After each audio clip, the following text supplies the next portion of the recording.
যারা নিয়ম কানুন ছাড়া কোরআন পড়েন তাদের কোরআন তো শুদ্ধ হয় না, নামাজও শুদ্ধ হয় না। তো অবশ্যই আমরা শুদ্ধ করে কোরআন পড়ার জন্য এই ভিডিওগুলা দেখব।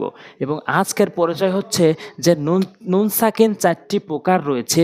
তো আজকে ৪টি প্রকারের ৩য় নাম্বার প্রকার হচ্ছে ইকলাব। তো আজকে ইকলাবের পরিচয় পড়ব এবং এই পরিচয় পড়লে আমরা বুঝতে পারবো যে এই নুন সাকিনকে গুন্নাহ করা যাবে কিনা এবং এই তানভিনকে গুন্নাহ করা যাবে কিনা। তো আসুন, ইকলাবের পরিচয়। ইকলাবের হরফ একটি বা। ইকলাবের হরফ একটি বা। যদি এই একটি হরফ যদি আপনি কখনো নুন সাকিন অথবা তানভিনের পরে দেখেন, নুন সাকিন অথবা তানভিনের পরে দেখেন, তাহলে এই নুন সাকিনকে ছোট্ট একটি মিম দ্বারা অথবা এই তানভিনকে ছোট্ট একটি মিম দ্বারা পরিবর্তন করে তারপরে গুন্নাহ করে পড়তে হবে। আবারও বলি, নুন সাকিন অথবা তানভিনের পরে ইকলাবের হরফ যদি একটি বা আসে, যেমন এখানে এসেছে, যদি বা আসে তাহলে নুন সাকিন এবং তানভিনকে পরিবর্তন করব কাকে দিয়ে? মিমকে দিয়ে নুন সাকিনের জায়গায় মিম আনবো, তানভিনের জায়গায় মিম আনবো উচ্চারণের সময়। মিম মিম জেরে মিম এবং গুন্নাহ করে পড়ব। ইকলাবের বৈশিষ্ট্য হচ্ছে গুন্নাহ করে পড়া। ইকলাব মানে বদল করে পড়া, বদল করে গুন্নাহ করে পড়তে হবে। মিম মিম জেরে মিম, বা আইন জবর বা, দাল জেরে দি, মিম বাদি। মিম এই নুন সাকিনকে মানে মিমকে ধরে আমরা গুন্নাহ করব।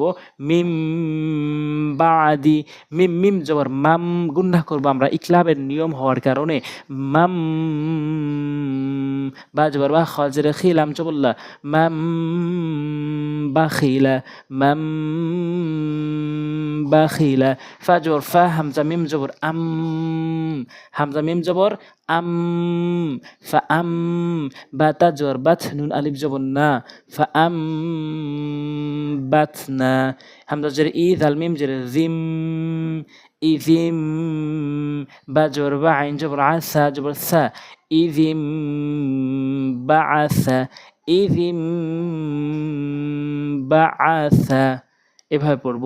যেখানে নুন সাকিন এবং তানভিন রয়েছে এবং তারপর যদি বা হরফটি দেখি তাহলে নুন সাকিন এবং তানভিনকে ছোট্ট একটি মিম দ্বারা পরিবর্তন করে গুন্নাহ করে পড়ব। বা জেরে বি, জাল মিম জবর জাম, বিজাম। এই যেখানে ইকলাবের নিয়ম হয়েছে, কেননা এরপরে বা এসেছে, ছোট্ট একটা মিমও রয়েছে এবং নুন সাকিন এবং তানভিনকে পরিবর্তন করে মিমকে ধরে গুন্নাহ করে পড়ব। বা জেরে বি, জাল মিম জবর জাম, বিজাম। বা জেরে বি, হা মিম জেরে হিম, বিজাম বিহিম। ও জবর মিম আলিফ জবর মা, ওয়ামা। ইয়া মিম জবর ইয়াম, ওয়ামা ইয়াম। বা জবর বা, গয়নিয়া জেরে গি, ওয়ামা ইয়াম বাগি।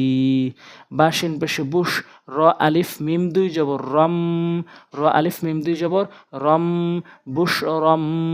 বা ইয়া জবর বাই, নুন জবর না, বুশ রম বাইনা। সৎ মিম পেশ সুম, মিম দুই পেশ মুম, সৎ মিম পেশ সুম। এটি হচ্ছে ওয়াজিব গুন্নাহ করতে হবে প্রথমে। মিম ওয়াজিব গুন্নাহ কাকে বলে? মিমে আর নুনে যদি আমরা তাসদিদ দেখি, যেমন এখানে মিমে রয়েছে, তাহলে সদ্দা মিমকে ধরতে প্রথমত গুন্নাহ করব এবং মিমকে দিয়ে মিমকে ধরলে এটা ইকলাবের গুন্নাহ করব। সুম, মিম মিম দুই পেশ মুম, সুম মুম। বা কাপ পেশ বুক, মিম দুই পেশ মুন, বুক মুন, সুম মুম বুক মুন। কাপ জেরে কি, র আলিফ জবর র, কি র। মিম মিম দুই জেরে মিম, কি র মিম।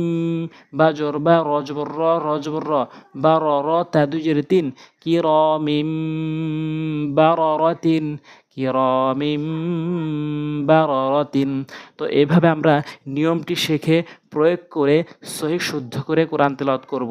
তাহলে ইকলাবের বৈশিষ্ট্য হচ্ছে গুন্নাহ করে পড়া, বদল করা, তারপরে গুন্নাহ করে পড়া, নুন মিম সাকিনকে মিমকে ধরে গুন্নাহ করে পড়া। তো আজ এই পর্যন্ত, ইনশাআল্লাহ সামনে পর্বতে ঈদগাম নিয়ে আলোচনা করব।